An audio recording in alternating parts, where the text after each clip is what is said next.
Hey everyone, this is Gaurav वियर and welcome back to the channel. क्या हाल है भाई आप सभी के? एकदम से बढ़िया शानदार है। तो आज हम लोग इस वीडियो में बात करेंगे क्या बीएसटी सब्जेक्ट का ऑब्जेक्टिव का 100 एमसीक्यू का सीरीज मैंने कंप्लीट करवा दिया है। जिसने भी नहीं देखा है प्लीज आप जाकर के 100 एमसीक्यू कर लो और अपना 30 नंबर मार्क्स यानी 30 मार्क्स कंफर्म कर लो। मैं और भी ऑब्जेक्टिव करवाऊंगा, अभी खत्म नहीं हुआ है, मैं और भी ऑब्जेक्टिव करवाऊंगा क्योंकि आप लोग का एग्जाम जो है वो कल होने वाला है। कल यानी 20 तारीख को। तो कल तक में और भी सारे ऑब्जेक्टिव वीडियो अपलोड होंगे और सब्जेक्टिव वीडियो भी अपलोड होंगे। ऐसा नहीं कि ये वाला सब्जेक्टिव लास्ट है, ठीक है। और मैं एक बात बता रहा हूँ, वीडियो को स्किप मत करना क्योंकि जो 5 नंबर वाला क्वेश्चन था इकोनॉमिक्स वाला पेपर में, उसमें से 3 आ चुका है जो कि मैं बताया हूँ उससे, ठीक है। अकाउंटेंसी में भी 5 से 6 क्वेश्चन आ चुका है, इसीलिए स्किप मत करना। सारे दोस्तों तक शेयर करो वीडियो को। और आप लोगों का जो 23 तारीख को ईटीपी का एग्जाम होने वाला है उसका भी तैयारी मैं इसी चैनल में करवाऊंगा, इसीलिए सारे दोस्तों तक बता दो कि सर ईटीपी का भी तैयारी करवा रहे, कोई टेंशन लेने का बात नहीं है, ठीक है। और इस चक्कर में स्किप मत कर देना कि इसमें आंसर नहीं लिखा है यार, मैं आंसर बताऊंगा, आप लोग कॉपी पेन लेकर के बैठो, सारा पॉइंट फटाफट नोट डाउन करते चलो, ठीक है। चलो आ जाओ। देखो सबसे पहला क्वेश्चन क्या है, व्हाट इज प्लानिंग। प्लानिंग क्या होता है? तो प्लानिंग देखो होता है क्या, मैं समझा देता हूं। प्लानिंग होता है कि देखो प्लानिंग कौन करेगा, मतलब प्लानिंग में हम लोग इस चीज को रखते हैं कि नियोजन में क्या करना है, कौन करेगा, कैसे होगा, कहाँ होगा, ठीक है। इसका मतलब ये एक ब्रिज जैसा काम करता है। मान लो यहाँ एक आदमी खड़े है यहाँ पे, तो ये एक ब्रिज जैसा काम करता है क्या, कि आज हम जहाँ पे है और कल हम कहाँ होंगे, इसके बीच में काम कौन करेगा? प्लानिंग। समझ गया? अच्छा, उसके बाद क्या, एक्सप्लेन इट्स स्टेप। इसका स्टेप क्या क्या होगा? सबसे पहले सर हम लोगों को चाहिए वो उद्देश्य को सबसे पहले डिटरमाइन करना पड़ेगा, पता लगाना पड़ेगा। उसके बाद सर कहाँ पे वो काम होगा उसको लेकर के बातचीत करना पड़ेगा। दूसरा यानी एस्टैब्लिशिंग ऑब्जेक्टिव, फिर establishing planning premises, identifying the alternative course of action, evaluating the alternative, selecting the best alternative, implementing the plan और फॉलो अप एक्शन। यानी सबसे पहले ऑब्जेक्टिव बनाएंगे सर, उसके बाद प्लानिंग प्रीमाइसेस यानी कहाँ पे वो काम होगा, then after identifying the alternative course of action. उसके बाद जैसे मान लो पेंट करवाना है घर में तो अलग अलग कॉन्ट्रैक्टर को बुलाएंगे, तो identifying the alternative course of action, evaluating the alternative course, फिर सबका स्ट्रक्चर लेंगे कि कौन कितना पैसा बना रहा है। उसके बाद क्या बताएंगे, सिलेक्टिंग द बेस्ट अल्टरनेटिव, उसके बाद एक आदमी को सिलेक्ट करेंगे जिससे काम करवाना है। उसके बाद इंप्लीमेंटिंग द प्लान, फिर वो काम स्टार्ट करेगा। फिर फॉलो अप एक्शन। एक्शन मतलब कि जैसे जैसे वो काम करते चला जाएगा हम लोग भी ध्यान देते चले जाएंगे कि काम सही से हो रहा है कि नहीं हो रहा है। समझ गए? इसके साथ एक क्वेश्चन और ऐड कर लेना, प्लानिंग का फीचर्स, ठीक है, ये बहुत इंपॉर्टेंट है। चलो question number 2, what is economic environment. Sir economic environment क्या होता है? आप लोग का चैप्टर है क्या, बिजनेस एनवायरनमेंट। तो बिजनेस एनवायरनमेंट में आप लोग का क्या आता है, एक इकोनॉमिक एनवायरनमेंट। अब सर इकोनॉमिक एनवायरनमेंट होता क्या है? देखो इकोनॉमिक एनवायरनमेंट का मतलब होता है कि जो भी मेरे पास ब्याज दर है, ब्याज दर यानी इंटरेस्ट रेट, इन्फ्लेशन यानी सर मनी सप्लाई का बढ़ना घटना, इनकम चेंज होना, ठीक है, एक्सचेंज वैल्यू यानी हम लोग का कंट्री का जो पैसा है वो दूसरे कंट्री में कितना वैल्यू रखता है उसका चेंज होना, ठीक है। ये सब को लेकर के हम लोग का क्या बनता है, इकोनॉमिक एनवायरनमेंट बनता है, ठीक है। तो हालांकि ये छोटा क्वेश्चन के लिए है बट ठीक है, लॉन्ग क्वेश्चन में भी यानी वेरी शॉर्ट नहीं, शॉर्ट में भी आप लोग लिख सकते हैं, ठीक है। आगे देखो, explain the functions of secondary market. देखो मार्केट 2 तरह का होता है, एक प्राइमरी मार्केट और एक हम लोग का होता है सेकेंडरी मार्केट। तो बोला है कि सेकेंडरी मार्केट का क्या क्या फंक्शन है, तो वो आप लोग कीजिएगा। सेकेंडरी मार्केट क्या करता है, deal in previously issued security, ठीक है, फिर transfer of ownership of security, ठीक है। तो ये सब उसका फंक्शन हो गया। तो और भी बहुत सारा फंक्शन है, इसको आप लोग देख के जाना। सारा कुछ मैं समझा रहा हूँ कैसे कैसे करके क्या क्या करना है, ठीक है। चलो अच्छा, फीचर्स ऑफ मैनेजमेंट। मैनेजमेंट का क्या क्या फीचर है देखोगे, मैनेजमेंट का फीचर का याद कैसे करवाना है देखो हम बता रहे हैं कि इतना ईजी है, इतना ईजी है ना कि आप लोग बोलोगे अरे सर वाह क्या ट्रिक बताया है सर। देखो मैनेजमेंट क्या होता है ना, देखो यानी कैरेक्टरिस्टिक्स पूछ रहा है इसमें, फीचर्स यानी कैरेक्टरिस्टिक्स। देखो सबसे पहले आपको करना है CM यानी चीफ मिनिस्टर। तो चीफ मिनिस्टर में क्या होता है, C से कॉन्टिन्यूअस, M से मल्टी डायमेंशनल, C से कॉन्टिन्यूअस, M से मल्टी डायमेंशनल, ठीक है।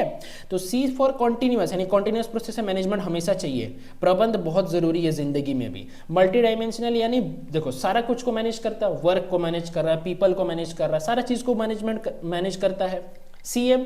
उसके बाद IG, आई का मतलब होता है इंटेंजिबल, मैनेजमेंट को हम लोग देख नहीं सकते, छू नहीं सकते, बस हम सिर्फ महसूस कर सकते हैं। कोई भी अगर संस्थान है उसमें मैनेजमेंट है कि नहीं, इसको हम लोग देख करके सिर्फ पता लगा सकते हैं, मैनेजमेंट को देख नहीं सकते, तो इंटेंजिबल। जी से हो जाएगा तुम्हारा गोल ओरिएंटेड, गोल ओरिएंटेड यानी मैनेजमेंट क्यों किया जाता है, अपना उद्देश्य को अचीव करने के लिए, पाने के लिए, तो CMIG, ठीक है, CM chief minister, IG inspector general, ठीक है। अब यहाँ पे DGP director general of police, देखो इसमें क्या है, डी से डायनामिक, डायनामिक फंक्शन यानी मैनेजमेंट हर एक जगह काम आता है, चाहे छोटा ऑर्गेनाइजेशन हो, बड़ा ऑर्गेनाइजेशन हो, मीडियम ऑर्गेनाइजेशन, सारा में। इसमें ग्रुप एक्टिविटी, वो जो जी था उसमें goal oriented, group activity, group activity यानी सारा लोग मिलकर काम करेंगे तभी जाकर के ऑर्गेनाइजेशन का गोल, कोई संस्थान का जो उद्देश्य है वो हम लोगों को मिल सकेगा, प्राप्त हो सकेगा, ठीक है। और परवेसिव, परवेसिव का मतलब होता है कि मैनेजमेंट चाहे डायनामिक में, देखो डायनामिक का मीनिंग हम गलती बता दिए, परवेसिव में चला गया। डायनामिक का मतलब होता है कि मैनेजमेंट क्या होता है ना, कि दिन प्रतिदिन जो चेंजेस आ रहा है ऑर्गेनाइजेशन में, कोई अगर संस्थान है उसमें चेंजेस आएगा, ठीक है, टेक्नोलॉजी रिलेटेड चेंजेस हो सकता है, फाइनेंशियल रिलेटेड चेंजेस हो सकता है, उसको फट से वो क्या करता है, अडेप्ट कर लेता है। और परवेसिव का मतलब होता है कि वो हर एक जगह काम आएगा, चाहे स्मॉल हो, लार्ज हो, मीडियम हो, चाहे वो गांव में हो, चाहे वो शहर में हो। तो इसका फंक्शन कैसे करके, फीचर्स कैसे करके याद किए, CM IG DGP, समझ गए। चलो आगे बढ़ते हैं। Management is an art and science both, ठीक है। एक्सप्लेन, मैनेजमेंट आर्ट भी है, मैनेजमेंट साइंस भी है, एक्सप्लेन कीजिए। देखो इसका क्या होगा ना, आप लोगों को सिर्फ और सिर्फ क्या लिखना है, फीचर लिखना है, किसका किसका, आर्ट का और साइंस का। साइंस का मतलब क्या होता है कि sir systematic body of knowledge है, देखो पॉइंट बता रहे, लिखो systematic body of knowledge, cause and effect relationship, develop through observation and experiment, universal validity, universal validity मतलब कहीं भी काम आ जाएगा, ठीक है, ये साइंस वाला का है। अच्छा आर्ट में क्या होता है, आर्ट में होता है मेरा थ्योरेटिकल नॉलेज चाहिए सर, थ्योरी का नॉलेज चाहिए, creativity and practice sir, practice चाहिए। उसके बाद क्या सर, पर्सनलाइज्ड एप्लीकेशन यानी अब मैनेजर का अपना कुछ स्टाइल होना चाहिए संभालने के लिए, ठीक है। चलो 5 का बात करते हैं। अभी 3 नंबर वाला क्वेश्चन मैं बताऊंगा, अभी 5 से 6 क्वेश्चन मैं बताऊंगा 3 नंबर वाला का, तो वीडियो स्किप मत कर देना।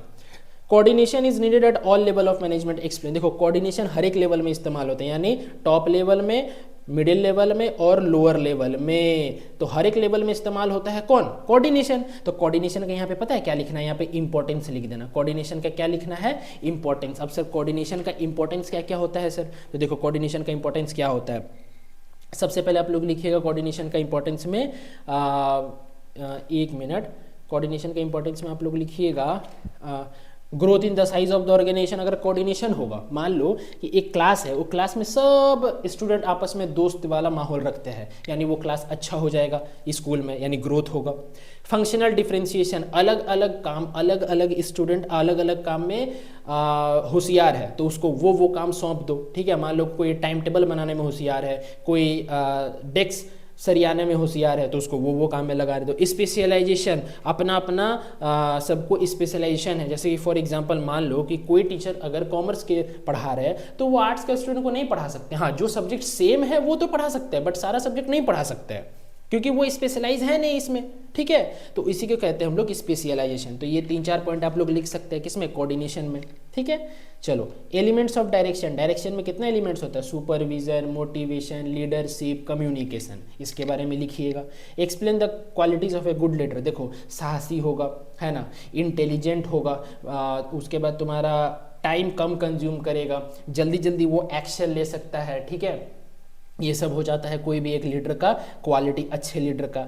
अच्छा कंट्रोलिंग का फीचर क्या होता है, कंट्रोलिंग का फीचर क्या होता है, जैसे कि मान लो कि कोई चीज़ को अगर हमको कंट्रोल करने का है ना, तो उसका सबसे बड़ा फीचर जो है, सबसे बड़ा फीचर वो है मेरा क्या, controlling is goal oriented function. Sir controlling हम लोग करते हैं क्योंकि हम लोग का जो उद्देश्य है उसको हम लोग पाने के लिए। अच्छा कंट्रोलिंग कॉन्टिन्यूअस है, ठीक है।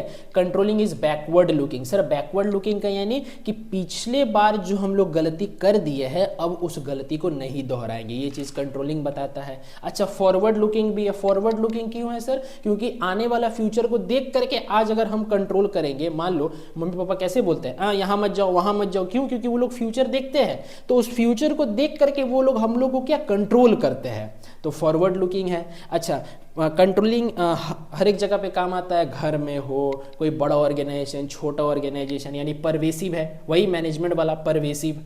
ठीक है, तो ये सब आप लोग लिख सकते हैं। जो जो मैंने पॉइंट बता रहा हूँ सुन सुन के लिखते चलो। ठीक है, अच्छा, फंक्शंस ऑफ सेबी, सेबी यानी security exchange board of India. Security exchange board of India का क्या क्या फंक्शन हो सकता है? ठीक है, तो देखो बेसिकली 3 फंक्शन होता है, एक रेगुलेटरी फंक्शन, दूसरा डेवलपमेंट फंक्शन, तीसरा प्रोटेक्टिव फंक्शन।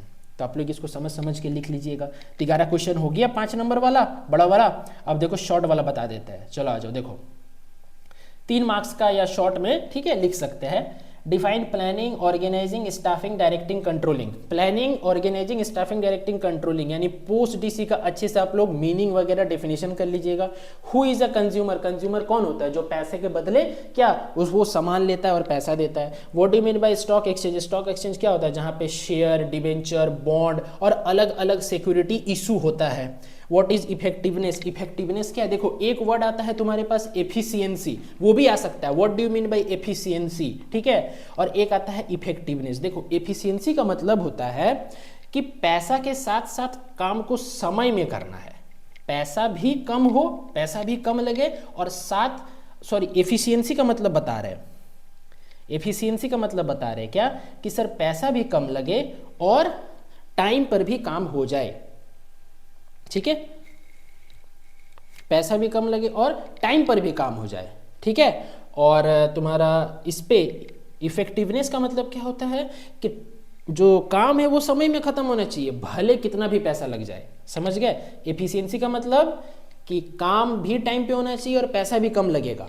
ठीक है, और इफेक्टिवनेस का मतलब कि सर टाइम पे काम होना चाहिए, no matter whatever it's cost. कोई मैटर नहीं करता है कि सर पैसा कितना लगे, पैसा ज़्यादा लगे कोई दिक्कत नहीं। अच्छा, मैनेजमेंट क्या होता है? मैनेजमेंट का मतलब आप लोग समझ ही गए। मैनेजमेंट एक डायनामिक प्रोसेस है जो कि हर एक जगह काम आता है। मैनेजमेंट का कमी कोई भी ऑर्गेनाइजेशन में खलता है। ठीक है, इसीलिए हर एक जगह मैनेजमेंट ज़रूरी है। और मैनेजमेंट हम लोग क्यों करते हैं? क्योंकि हम लोग का जो भी उद्देश्य होता है उसको पाने के लिए।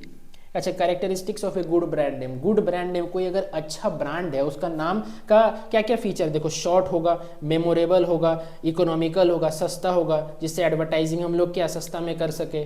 ठीक है, ज़्यादा कोई स्लोगन, अच्छा स्लोगन ओरिएंटेड, ये भी लिख सकते हैं। स्लोगन ओरिएंटेड मतलब कि जो नारेबाजी करते हैं ना उसके लिए भी आसानी पड़े।